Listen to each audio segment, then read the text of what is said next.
बारीमा फलेको फलफुल हो हाम्रो यो हेर्नु यो खुर्सानी यसरी फलेछ। यो खुर्सानी मैले रोपेको हो।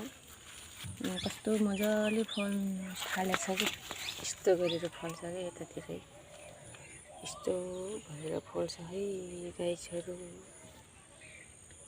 अनि हाम्रो त खुर्सानीको बोट पनि कत्रो ठुलो। यो साइडमा त हेर्नुहोस् वहाँनिर कति मजाले फलेको क्या त्यो। अनि तिते करेला यस्तो भएछ। यो चाहिँ किनेर ल्याएको बिउ हो। यो चाहिँ किनेर ल्याएर रोपेको तर फल्दो रहेछ। किनेर ल्याउने बिउ चाहिँ आफूले राखेको बिउ चाहिँ फल्दैन है। आफूले गरेको सबै किनेर ल्याउने। तर यो खुर्सानीको बोट मैले आफैले राखेको बिउ हो मैले राखेँ। अनि यो चाहिँ फलाउनु सकेन गाइसहरू। धेरै दबाईहरू पनि किने, दबाई फुल नझर्ने दबाई पनि लगाएँ, किरा मार्ने दबाई पनि लगाएँ र पनि यो गतिको हुन्छ। यो चाहिँ यस्तो नदेखिनु कस्तै भिडियो गर्नु पनि नदेखिनु थुक्का।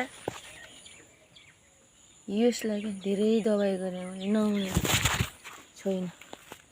अनि यो खुर्सा चाहिँ मजाले फल्यो। अस्ति धेरै खाइयो यो खुर्सानी, धेरै खाइयो। सबै पाहाडले छिर्यो। यसरी फल्यो यो चाहिँ यसरी फल्यो। कम्ती फल्यो नि खानै खाइयो। हामीले खुर्सानी किनेको छैन। बारीभरि खुर्सानी फल्यो क्या हाम्रो बारीभरि चाहिँ यो खालको किरा आउँछ क्या।